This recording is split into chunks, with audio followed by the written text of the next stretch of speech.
Tuirmai ita continua ho Signor Andreu Muller, who's the Ionized CEO and Managing Director. Nia say halo apresentação com a high fidelity detection with honeypots. Fatem no tempo a minha entrega.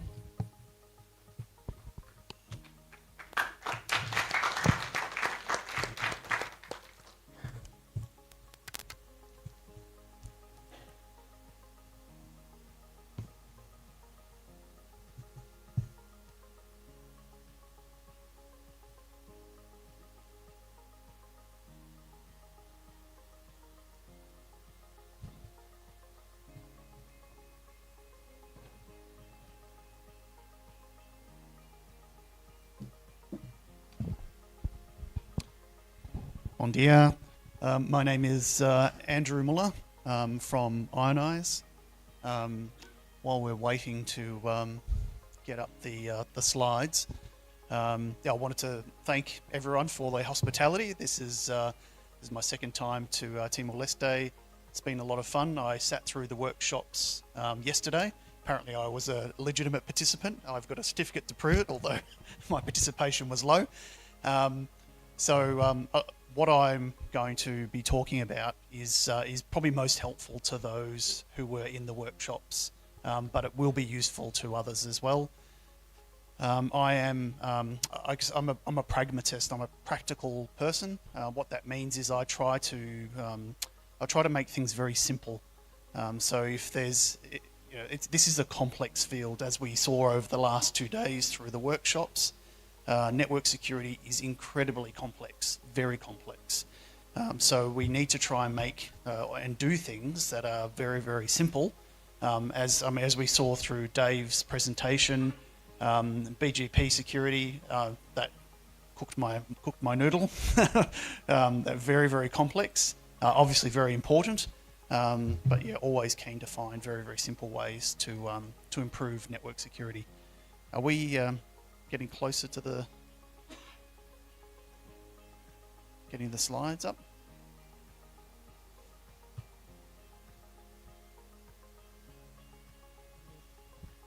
Apologies.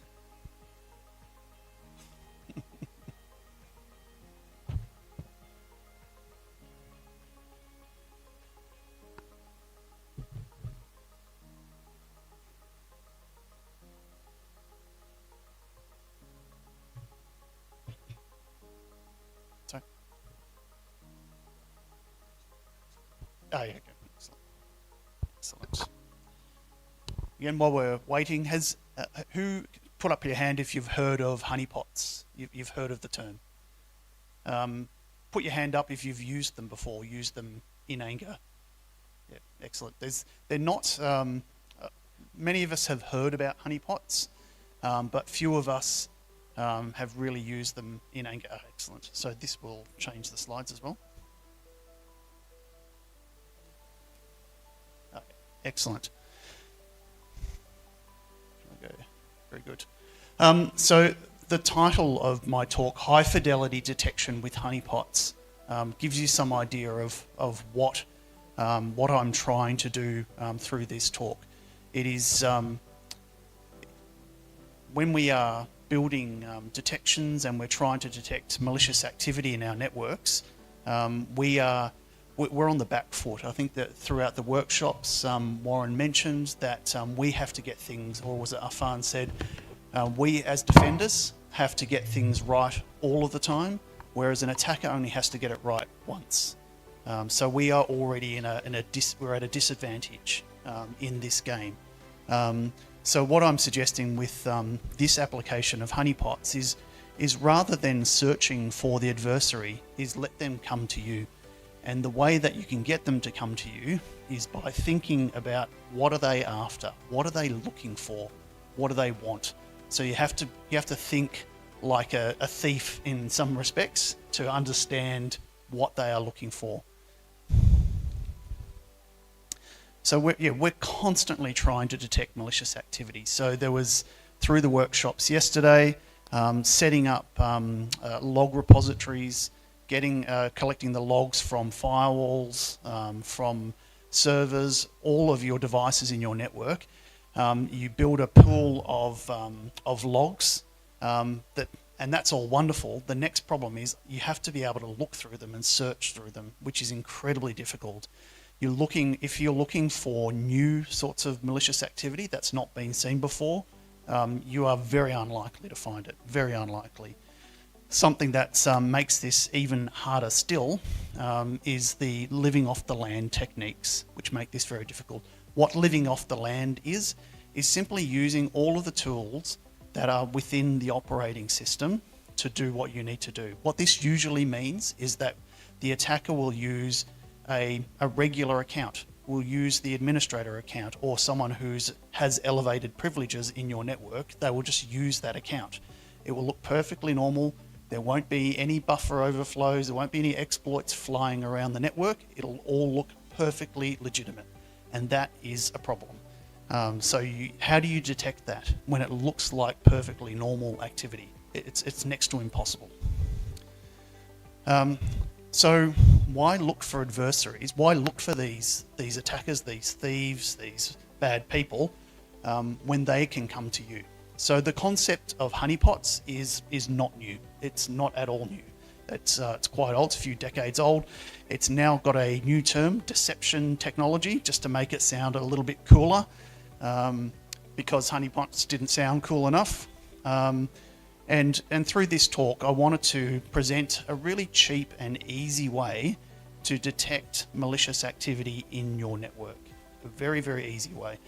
Again, I'm all about making things as simple as we possibly can to achieve what our goal is. So these are the sorts, this is not comprehensive, but these are some of the bad guys, the adversaries that we face in the cyber world. We have cyber criminals. They can be, small-time one-person cyber criminals. They can be in an organised crime gang. They can be any of those. Their motivation is money. Very simple. So it's calling it cyber crime doesn't really help explain it, because it is just crime. They are just criminals. They just use computers to achieve it. They will target anyone. They just want money. They don't care where it comes from. Then we have nation-state actors, or APT groups. They're interested in espionage, political advantage, all those sorts of things. They're targeting things like governments, government contractors, so people who supply to government, critical infrastructure, high-tech research, things like that. So next ones we have are hacktivists. So their motivation is to protest, is they have an issue that they're upset about, and they want to inflict some damage or embarrassment to prove their point. So they'll focus on government and controversial organisations. Then we have malicious insiders. So their motivation might be revenge. They might have missed out on a promotion. They might have just been fired. So they might have revenge they want to exact. They might want to steal some money from the organisation, or they might want to steal intellectual property, some plans or code that's been developed by that organisation. So their target will be their current employer, which is everyone. And then you've got competitors. So if you've got, I guess in the context of TLNOG is competitors are telcos, is that having competitors wanting to steal intellectual property. It could be around pricing plans or some sort of budget for their services. So yeah, your competitors are your concern in that case. So what this table is intended to show is that there are bad people, understanding what is it that they are after and who are they targeting. So if you're not in this list, then don't worry. Unfortunately, there's a couple of catch-alls there, so we're all in that list. Understanding what it is that they're after is really, really important, because in the context of building a honeypot, you can make something really desirable, really attractive for them, that they could not walk past, that they'll see it and go, oh wow, that is exactly what I'm looking for. There's a saying, I don't know if it's just an Australian saying, that you catch more flies with honey. So it is with honeypots. You catch them by presenting something that's really desirable. A little bit more history. So not new, first mentioned in the 1980s, so very, very old. There's the HoneyNet project, I think that was mentioned during the workshop as well, from 1999. And it's evolved into broader deception technologies. So there are some of the very common honeypot technologies like Cowrie. There's SSH honeypots, which is a server you pop on the internet, and then you look at, the idea is to build intelligence about what an adversary is doing to SSH. That's useful at a broad level, but for you particularly, not so useful. Like, it's not that helpful. But there's lots of options. There's server honeypots, network honeypots. So you can have a Cisco ASA honeypot that you can leave out on the internet and see what people are doing to those devices if you wish. But again, that just tells you what they might try. What you really want to know is, have they already compromised me? That's what I'm trying to get to with this presentation. And then finally we have low interaction honeypots. High interaction, what that means is the level of activity that the adversary will have to engage with. And finally Honeytokens, which is really what this presentation is all about, just finding something that's quite useful and valuable, or presenting something that might look valuable to an adversary. Excellent. So honeypot strategies. So when developing strategies for honeypots, the thing you need to ask yourself, and this was covered in the workshops, is what are you worried about in your whole organisation? What are the things you are trying to protect? We call them assets in the security domain. So knowing what your assets are is really important. I talk to organisations who say, oh, we don't have anything. We don't have anything that anyone would want. So my question is, well, do you pay people? Do you have payroll? You've got money. So yes, you absolutely have something that people want. A lot of people want. So it's just working out what are those things that you're really, really concerned about. And in the context of the workshops, that was all about understanding what's valuable to you and just focusing your efforts and your money on protecting those, rather than trying to cover absolutely everything, which is impossible. And then focus on who wants them and is most likely to get them. So out of that list of all of those adversary types, I would pick one. Don't try and, as we say, boil the ocean. That's going to take a lot of effort. Just pick one that is the most likely to try and want to compromise you, and then build a honeypot or a honey token or something that is going to attract them. That's the honey. So you want to encourage them to interact with it. So I'm going to go through some of the examples here, some of the adversary types, and how we might go about interact or building a honeypot for them at a fairly high level theoretical. It'll get a little bit more detailed at the end. So cyber criminals, what are we worried about? So what is likely to happen with cyber criminals? They're typically using ransomware. That's very, very common. So what they will do, they might compromise a remote access path into your network. They might have a little bit of a look around, and then when they get bored, which will be very quickly, they will then encrypt the network, like encrypt the endpoints. So honeypots in that context, not really going to help you. Like you're going to find out they're on the network when they crypto locker the entire network. That is how you will find out. So a honeypot in that context, not going to be super helpful. Nation state actors, they will want to have a very detailed look at the network, because they'll be looking through for very secret stuff. So they will be able to identify some of the very common honeypot types. These are generally pretty smart people. They will figure out the Cowrie honeypots and all the other honeypot types, because they'll look a bit odd. So probably not going to be, and it's a lot of effort to set them up as well and to maintain them. So Honeytokens in that case are really cheap and easy way to catch these people out. And the way to do it is to create a file that is called, or a folder called secret or confidential, and you just fill it with some files that have the name that would interest them, and maybe put some rubbish text in there, whatever it might be. You just want to encourage them to interact with it, to access the file.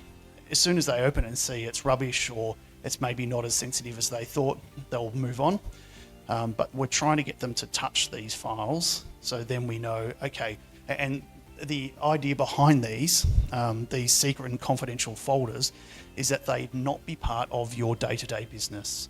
So no one knows about these in the organisation, no one uses them, they're just there to catch people out. So the idea being that if someone interacts with the folder and the files in it, they have no legitimate reason to be doing it, none whatsoever. So whether it's someone from inside your organisation or outside, anyone who interacts with it is clearly up to no good, or maybe just looking around the network because they're bored.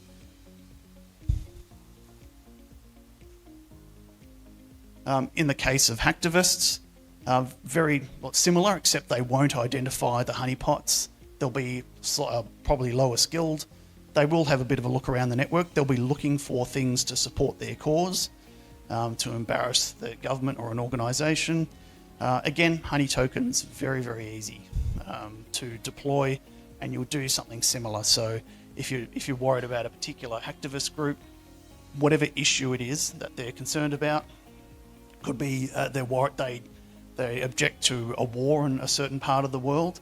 So you just create a folder that says, I don't know, war in Gaza or something like that. Something that's going to interest them with some files, and then they will interact with it. Again, those files and those folders, they're not part of your day-to-day business. So people in your organisation would generally not go there, and so no one has any legitimate reason to go there, unless they're just, again, sniffing around. Malicious insiders. So Honeytokens are very, very helpful for malicious insiders if you're concerned about it. They will they're not dissimilar from an APT in the level of skill and understanding of the network, because they work in the organisation. So they'll have a look through the network. So they could just, if there's an open file share, they might just start rummaging through, looking at files that are in there. And if they find something that's labelled secret or confidential, or payroll, or anything that is of interest to an employee, then they will interact with it. Then the next thing you have to do is go through and understand from that person, okay, did you mean, understand, were you just curious, or did you have malicious intent? And that is actually a little bit harder to establish, but at least you know that they were looking. Competitors, again, very similar. So what I'm building up here is a bit of a picture that using Honeytokens, using files in this sort of way is broadly applicable, not for everything, but it's a pretty useful way to find out that there's someone on your network who is up to no good, whether it's an insider or whether it's from someone from outside.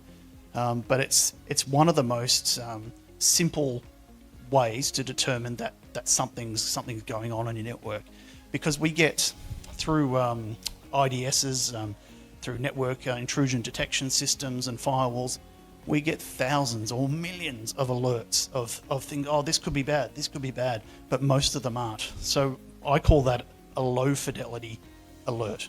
That's something that is not going to give you confidence that it's actually legitimately bad. If someone interacts with these Honeytokens, these files, it absolutely is bad. Or someone curious. So it may not necessarily be bad, but generally there's no reason they should be there. So it's a very, very good way to figure out that someone's at least looking around. So how to do it? So like I suggested earlier, you set a trap with something desirable. You catch more flies with honey. So think about, okay, what is it that they're looking for? That could be very, very useful. So using a honey token. Again, I've said it about half a dozen times already. Just create that folder, labeled secret or confidential. It works in pretty much every context. Fill it with some files that have names that would be of interest to your adversary, the one that you're most concerned about. And that is step one. Step one. Obviously, doesn't end there because you have to figure out when they have accessed it. So here's a little example. So creating a honey token. So here we've created a folder called sensitive data under the on the C drive.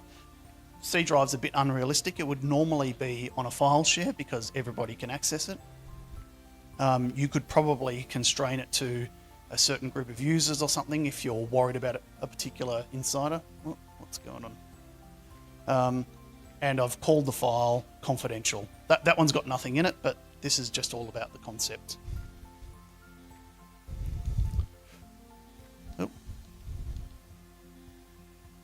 And this is where it actually, so this example is based on Microsoft 365, the cloud service for those that use it. There's obviously other ways to do this, other technologies that people use. I've picked the one that, at least in my context, is very, very common, a ubiquitous technology, being Microsoft 365, but your example might be a little bit different. But essentially, we've got here a search that is looking for that file that I've created, so that sensitive data. If we go back, we've got sensitive data confidential, sensitive data confidential, and we're looking for when the file's been accessed for that file name. So we can run the query. It's called in Microsoft land. It's called KQL, Custo Query Language. We could just do a one-off search for that, but that's not terribly helpful because we'll forget and we get busy. So what we want to do is turn this query into a detection rule. So we use that query, that KQL query, that one back there, and we doesn't quite show up on the slides very well, but you can then, once you've constructed it, you can build an alert from that particular query. So every time that file gets accessed, you get an alert within the M365 portal. So very, very, very handy way, very simple way to just get some high fidelity alerting within your network. So if someone accesses something, you'll immediately be alerted to it. Again, there'll be instances where it'll just be someone who's curious, who's just sort of bumbling around the network, who's, I don't know, got a slow afternoon or something at work, and it decides to start looking around file shares. But more often than not, it'll be something that's legitimately bad activity. So that's essentially what I'm suggesting here. We've had lots of, through the workshop and through the other presentations, very, very detailed ways to go to, I guess, prevent breaches. This is all about detecting these sorts of breaches in a way that is as simple as we can possibly make it. And I'm interested in questions from Abral about, as a red teamer, how likely would you be to fall for this, to fall into the honey trap?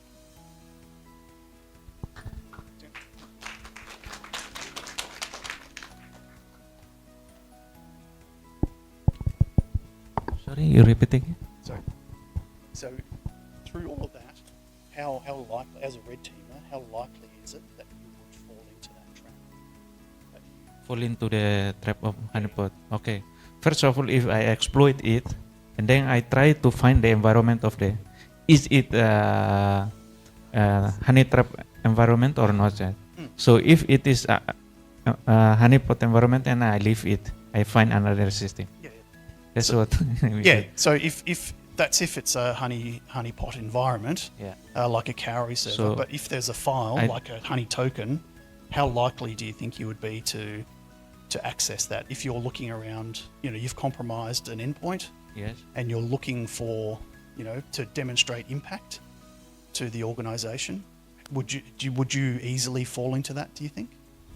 I don't have experience about honey. What Honey called? or honey, Honey token, token, or honey yeah, I fund, know. yep. But about the open source, I have experience with it. If I exploit it and I read some process there that related to the honeypot, and then I skip it. Yeah, Like Kipo in for the SSH. Yep. So I leave it and I find another system to exploit. Yeah, very good. So that's a really good example of what I was saying earlier, that when you're using honeypots, that an experienced red teamer, as you are, would very quickly identify. He's not an APT, he's not a nation state hacker. He's just a good penetration tester. Would very easily identify a honeypot by the processes that are in that honeypot, which means that something like a honey token would be more effective. It's a better way to catch people like this out. So when an adversary gets onto a network, gets access, one of the first things they start doing is looking for what they can steal. So they will be looking and bumping into these files and accessing them, which will then generate an alert for us, and they won't be aware of it. So, thank you for that. I just wanted to sort of prove the point that it can be quite an effective way and very easy and cheap to determine that you've been compromised.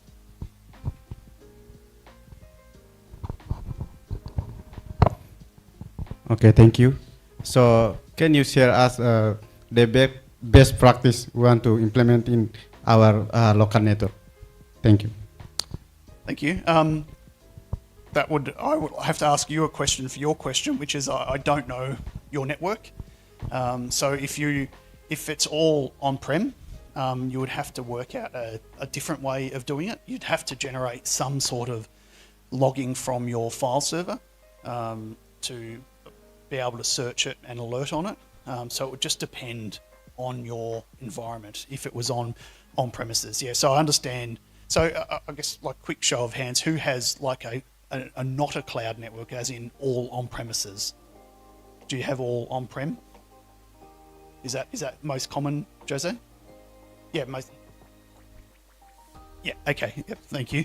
Yeah, so in Timor-Leste, the most common deployment model is not cloud, it's on premises. So I would modify, had I known that, I would have modified this presentation to talk more about, okay, how do I do that in an on-prem environment?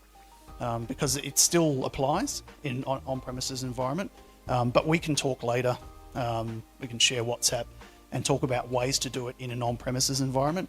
I'm a huge advocate of this. We run a SOC, and one of the big problems is that you have analysts responding to thousands of alerts, and very, very few are actually real incidents, real problems. So we're always looking for ways to how do we improve it so that when we do get one alert, it is absolutely something's gone wrong. So that's sort of the idea behind this. But yeah, we can connect after this if you wish. Thank you. Thought to share something as well. So APNIC, we have our own HoneyNet, and we have about 200 plus probes around the whole region.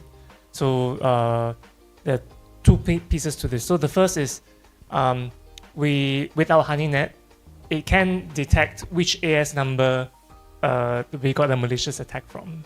So basically, we've been able to identify, for example, outdated routers linked to a particular network. And then we've been identifying, we will share with them in a particular location. Your routers seem to be have a botnet or something. And then later on, they will change the router. So we've done that before. And in your case, if you are a member on the My APNIC portal, you can go in and you can look for this tool called Dash, D-A-S-H. So the Dash would actually provide you with alerts that you will see if something is not right in your network. You can actually see it. So if you would like to demo, I think Lou can do one for people later, right? Are you able to do a demo? If people look for you. Yeah. So we can do a demo for you if you like. So Lou is here on site. So you can do that. It provides alerts for you. So that's one side. The second one is also that if we have no probes within Timor-Leste and you want to have something, we're happy to collaborate as well. So reach out to me, then I can link up with you. Thank you. Very good. Thank you. I'll leave it for the next speaker. Thank you. Oh, Okay, thank you. I have a few questions here, and some questions related to the workshop 2 days ago. And my first question is how to deploy a honeypot in a production network without causing a risk. And the second question, how can you ensure attackers cannot use a honeypot to pivot into the internal network? And the last question, it's about the ransomware attack. So how can we use a honeypot to detect the ransomware attack? Okay. there's Thank three you. questions. I'm probably not going to remember them in their totality, but I'll give it a go. I'll start with the last one. So using honeypots to detect a ransomware attack, you could have a like a honey net, as they call it, like a workstation in your environment. But the way that, and then they would encrypt it. But the way, I guess, the delivery mode of ransomware is typically via an email, or they will compromise a remote access point or something like that. So it could still work, but the way I would probably do it is have a workstation that just looks like a regular workstation that they then log on to and then crypto lock it. The problem with that is that once they get onto a network, they're going to be spoiled for choice of all the workstations they could compromise. So you'd probably have to isolate it, say within the remote access, like your DMZ or something like that, which would look very suspicious. I think Brow would probably pick that up in a heartbeat, that it looks very strange. So yeah, it's very difficult with ransomware. But that would be some suggestions. Again, happy to talk about these ideas offline. What was the first question? First question? Oh, first or second? Oh, so The it was first one? setting up How to deploy? Yeah, in a production In environment. a production. And the risks of it. I guess, yeah, as was mentioned before, you can get support from, I guess, APNIC to set these things up. To avoid, I guess, risk, well, it's probably not going to introduce any more risk because they're usually fairly self-contained, and anyone accessing it shouldn't really be doing it, and it's not really providing any enterprise services. It's usually just an isolated box. But yeah, if you want more support on that, absolutely. I was unaware of APNIC's program. That's wonderful. So I would definitely make use of that. And the second? The second one. How can we ensure the attackers cannot use the honeypot to pivot into our internal network? So how would you use the honeypot to ensure that attackers cannot use honeypot to pivot into our internal network? Okay. Yeah, I see what you're saying. Yes. Yeah, again, so the question, how can you be assured that you can't use it to pivot into the network? Well, it won't be, you won't put it in that sort of position. It'll be like a standalone host. It won't be bridging networks or anything like that, depending on, what sort of honeypot you're building or a honey net. But yeah, you would try and do it in a fairly isolated fashion. And I think, it sounds like APNIC's got some like existing architectural patterns for how to deploy them, which would absolutely minimise the risk. So I think those first two questions, I think I would hand off. But Thank you. thank you. Okay, thank you, Dave. Thank you, Andrew. Sorry. Thank you for the knowledge you share, pleasure. and thank you for Okay. Mr. Jia for some information that we can work with APNIC if we need. If we are a member of the APNIC, then we will work with them and then to settle our honeypot in our office. Thank you. And Andrew, we ask you to keep staying here. We have ties and token to give to you and a certificate of sponsor as well. Thank you.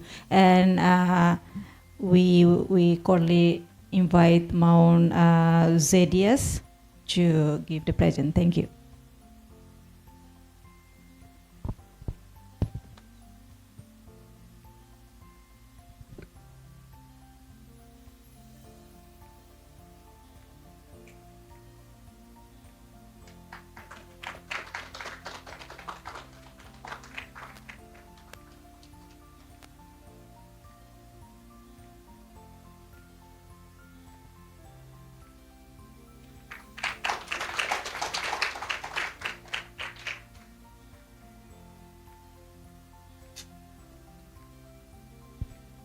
Estamos sacar for certificado apreciação ba sponsor, ayones sponsor tena TLNOG ba event ini.